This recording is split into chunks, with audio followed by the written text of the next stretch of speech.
This is the UR Business Network. Hi, and welcome to the New York Real Estate Journal radio show. I'm Eric Wilson alongside Rick Kaplan, and this show is brought to you by the New York Real Estate Journal, bringing together the commercial real estate industry for over 25 years. Find us at NYREJ.com. If you'd like to be a guest or sponsor for the show, call 800-654-4993 or email us at radio@nyrej.com. Again, that's 800-654-4993 or email us at radio@nyrej.com. And we're joined here today by Jonathan Wasserstrum, the co-founder and CEO of The Square Foot. Thanks for joining us, Jonathan. Thanks for having me, guys. And so could you tell us a little bit, what is The Square Foot? Yeah, so Square Foot is an online platform for commercial real estate leasing. We created it to enable prospective tenants to go through the whole process of leasing, from discovering spaces to ultimately signing a transaction. So this is like a multiple listing for commercial real estate, basically. On some level, yes. Unfortunately, there is no MLS for commercial, so on some level, I guess we're a de facto MLS, but we don't really bill ourselves as that. Mm-hmm. It's more, we work with a lot of the landlords in all the markets we're in to help them get their spaces more widely viewed. There's a lot of legal and practical implications of an MLS, and for all of that, we are not. So you work with the landlords. They put their space on through your website, and now is it for the tenant rep to search for this, or is it a marketing system for the landlord, or is it both? Yeah, actually, for all intents and purposes, really neither. So tenant reps are very happy using CoStar these days. We're not trying to upend that system at all. And the people who we find are using our sites are the tenants themselves, and it's mostly for smaller transactions. So this is a great way for a company for 5 to 10 people, whether it's a professional services firm or a startup, depending on the market, to get a sense of the landscape themselves. And frankly, there are deals that the average tenant broker has no interest in working. So we give them an outlet that's for them a lot better than what the status quo is now, which is either walking around town, calling numbers on signs, or Craigslist.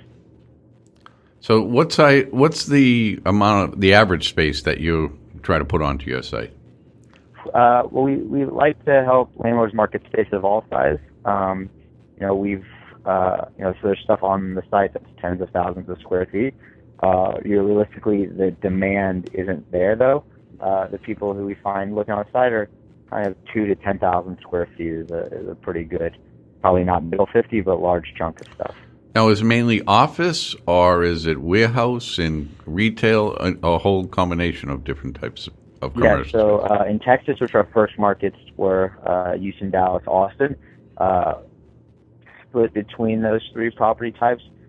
We do more industrial stuff in Texas than we do in New York, but I think a lot of that is just the market. There's a lot more industrial stuff to be done down there. We've done a couple real estate deals through the platform over time, but it has never been a focus. Office is the preponderance of transactions. So what kind of your main client is the potential tenant? And so you're open to anyone could go to your site to view that's the exactly space. Right. So is there a username or password, or is it just open search? It's open search. Anybody can go on and look at it. And now, what other markets are you in? You said you started in Texas. Yeah, so our first market was Houston. That's where my co-founders and I are all from. And from there, we moved into. I could tell by the Texas accent. A little bit of Austin. And sorry, what did you say? No, he said you could tell by the Texas accent. If you play your cards right in a couple of seconds, I'll be referring to you guys as y'all. So you're saying, we didn't mean to interrupt, so you were saying you started in Houston, where you guys were from, and then you went on to Dallas and a little bit in Austin. Austin's a smaller market, so it hasn't been as big of a push for us. And then the last year or so, we've been playing in New York as well, and that's actually where we sit these days. Oh, fantastic. So you have two markets right now. I guess I would say four. So Houston, Dallas, okay. Austin, New York. And obviously, in the future, you're looking to expand this to new markets? Yeah, absolutely. I think the way you've architected everything, the goal is for this to be a national platform at some point. It won't be tomorrow, but it's definitely a goal of ours. Now, you're part of a group of founders, correct? Yeah, that's correct. Yeah, there's 3 of us. There's 3 of you. Were you guys brokers prior to this, and then built this platform based on what you did for work, or do none of you guys related to the real estate industry? A mix. So 2 of the 3 of us, including myself, came from the real estate industry. Before business school, I spent several years at Jones Lang LaSalle working out at the DC office. Mm-hmm. And my other co-founder, Justin, grew up in a real estate household and has been doing it for, I guess, you probably wouldn't like me saying this, for more than a decade now, professionally. And then our third co-founder, Aaron, who's one of my good friends from high school, one of Justin's good friends from college, was looking for space for his last company several years back, and was really striking out. He didn't understand why he could go online and find an apartment, but he couldn't do that with his new office space. And a few years later, the 3 of us said, let's try and create that platform, and that's what we've been working on ever since. So that's how it was. That's how the Square Foot was founded. Was Justin was looking for space? Sorry, Aaron was. Aaron. Sorry, the third guy. Justin and I are the real estate guys, and the 3 of us were all talking. And Aaron was commenting on how much of a pain it was when he went to look for office space, and how it's so dissimilar from his experience with pretty much anything else online these days, whether it was apartments or restaurants. Mm-hmm. So we said, hey, Justin and I, we have pretty good backgrounds in real estate. We're all interested in trying to, help the industry progress. So we said, why don't we take a stab at this? A lot of great ideas come over a few beers. So this was created, the Square Foot was created in 2010? That was probably the first of the few beers, end of that year. Okay. Really started pushing on it in 2011, and then just more gas for the last couple of years. So as you were saying, there was nothing really that served this market prior to you guys creating the Square Foot. How was that trying to create this platform yourself, kind of from scratch and building this software that people could use? Interesting, like the Chinese proverb. Interesting, not necessarily in a good way. It was challenging. None of the 3 of us really had much of a tech background. Aaron had the most of it, but he was more on the finance side at a tech company. So we had to learn a lot by, trial by fire type stuff. Mm-hmm. So it's been a fantastically educational experience, with all the plus and minuses that come with an educational experience, including time and money. But for us, it's been, we've had a blast doing it, and, things are picking up nicely. So, we're all pretty happy these days. Has the Square Foot evolved from 2011 to 2014? Has it made major changes, or has it just primarily been the same and you guys are just fine tuning it? Both. So we, as we mentioned, we've expanded into markets. We've expanded the core view of our offerings. We help more on the brokerage side of stuff these days, whereas when we started, it was more of just a platform for people to list and view. We assist more in the transaction itself now. Mm-hmm. That's been the main addition since then. Not revolutionary by any stretch, but everybody seems to be a lot happier with it. So how has it been accepted so far? People really I don't want to say embracing it. I was going to say enjoying, but I mean embracing it is probably the right word to say. Are people embracing this? A little from column A, a little from column B. There's a lot of people who accept it with arms wide open. There's others who are a little reluctant first, but then see that their friends down the street are using it and are getting good results from it. So they're a little quicker to say yes the second time around. The tenants, we get great feedback from tenants. So everybody seems to be happy these days. So now you're marketing this. How are you marketing it? How are you getting the word out? To date, mostly online type stuff. With wears several different, or I guess comes in several different guises. But yeah, pretty much all online these days. How do you get your space ad? Is it user entered by the building owners, or you have a third party that goes out and collects this information to display it for the tenants? We get our information for the most part from landlords, and we have a couple of partners who, by virtue of what they do day to day, are getting a lot of this listing data directly from the landlords, and so we are able to use some of that as well. All right. It sounds pretty interesting. I mean, I can see there being a need for that. You know, this is smaller space normally that a lot of brokers probably don't want to have to deal with.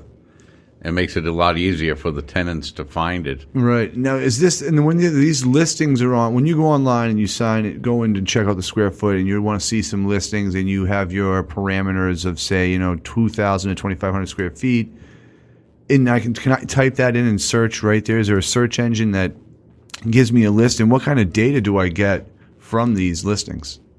Yes, that's exactly right. You'd go to the site. You can either use a map to search or a list to search, whatever your preference is. Regardless of which way you search, you have those filters that you were just alluding to. So you can set price parameters, size parameters over time. Once our data gets better and better, must-haves like a kitchen or a conference room or whatever that might be, will be able to be searched and filtered on as well. All right, so you're planning to add almost like keyword search as well for conference rooms or open space, certain amount of offices that people want. Yeah, it's definitely a goal of ours. Real estate data has long been hard to come by, so we face those same challenges. I would be very optimistic overly optimistic to think that we'd have that level of data anytime too soon, but it's definitely something we hope and strive for. And what was it like to go from Houston to New York? Interesting, in the same way I was just talking about earlier. So it went well for the most part. I think at the end of the day, the business is very similar. There are, I guess, some intricacies of each market that we now see, especially as we operate simultaneously in both. But everybody wants to lease their space, and we're fortunate enough that through really just dumb luck of where we were born and where we currently live, that we're in two of the better real estate markets in the country these days, with Texas and New York. Right. Now, when you say New York, is it primarily Manhattan, or do you go to the other four boroughs, or do you even go as far up as Long Island or mid New York or upstate New York? Yeah, so pretty much all New York City. We get some interest in the outer boroughs, but preponderance of it is Manhattan proper.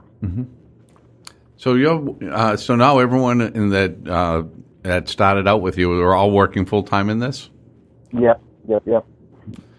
So you're aggressively going out and you're trying to find listings, I suppose. Yeah, and we have a good number of landlords that reach out directly to us and say, hey, I saw you guys are out there. I'd love to get my spaces on the site as well. What do I have to do next? Yeah, and that's a great question. You just asked yourself, well, what does a landlord do if I have space and I want to get it listed? What do I do to get it listed on the square foot? My favorite questions are ones I ask myself, but usually people think I'm talking to myself. Yeah, so it's pretty straightforward. So, we have a pretty easy system for that. We get everything, although we don't encourage it, from Word docs with current availabilities to direct feeds from landlords. It really runs the gamut, and that's dictated solely on the level of technical expertise in-house at the landlords. We are happy to take whatever they have. So how's it work? Are you working for the right, landlord or for the tenant? And when I say working, I mean So your revenue is created from who? The short answer to that. So your revenue is created through the tenants. Yeah, so it's free for tenants to use. But the way the industry has set up long before I was ever involved with it was landlords pay the commissions, unlike on the residential side of stuff. So, yeah, we haven't had any issues around that, really. So you guys, your revenue is from when a deal's made through your system? Yeah. And how is that? I mean, who tracks that? What if or is there no chance that you could look at properties without, do you make deals right there on the website? No, the process transitions offline, but we keep close tabs on it. Mm-hmm. It's really in nobody's interest to go too far around us. Right. And if they do, it happens. It's the cost of doing business, I guess. Well, that's a bright way to look at it. Well, I guess it's on and everything. Yeah, but I guess it's on the same idea. If you're a broker, a listing broker, and another broker sells your, your same client or something like that, So where do you see the square foot going in the next? I don't know how they do these questions now. The next 5 years, in a perfect world, what would the square foot be offering, and what markets would it be covering? Yeah, so we would continue building out this. I guess we'd like to think of it as a best-in-class portal for commercial real estate search online, focusing primarily on the tenant side of stuff, and I think that will always be our goal. We continue adding new features and functionality around that. We're going to debut a new office space calculator here in the next couple months, and we have a lot of more interesting things coming down the pike as well. Geographic expansion is always interesting. Mm-hmm. My job at JLL covered all of the U.S. markets and some of the foreign markets as well. So we'll see how that all plays out. 5 years from now, I think we'll all be a little sad if we're just in the foreign markets we're in today. I hope so. I hope that works out. I hope so too. I mean, this sounds like a great new software for the industry. And if someone wanted to check out the Square Foot or contact you or find more information about the Square Foot when you guys offer, how would they go about that? Yeah, if they just want to check out the platform, happy to have them. There's no way I can stop them. www.thesquarefoot.com. Any questions or concerns or comments, we always love to hear from the industry. So you can reach me at Jonathan@thesquarefoot.com, and be happy to answer anything. Oh, we appreciate you coming on today, Jonathan, and talking to us about the Square Foot, and we're excited to see where this goes, and we'll keep tabs on you as well. Y'all and me both. Have a great afternoon, guys. Yes, thank you, Jonathan, and good luck on that. Thank you. Take care. All right, take care. That was the interview with Jonathan Wasserstrum, the co-founder and CEO of the Square Foot. And the interview is brought to you by the New York Real Estate Journal, bringing together the commercial real estate industry for over 25 years. Find us at NYREJ.com. If you'd like to be a guest or sponsor for the show, call 800-654-4993 or email us at radio@nyrej.com. Again, that's 800-654-4993 or email us at radio@nyrej.com.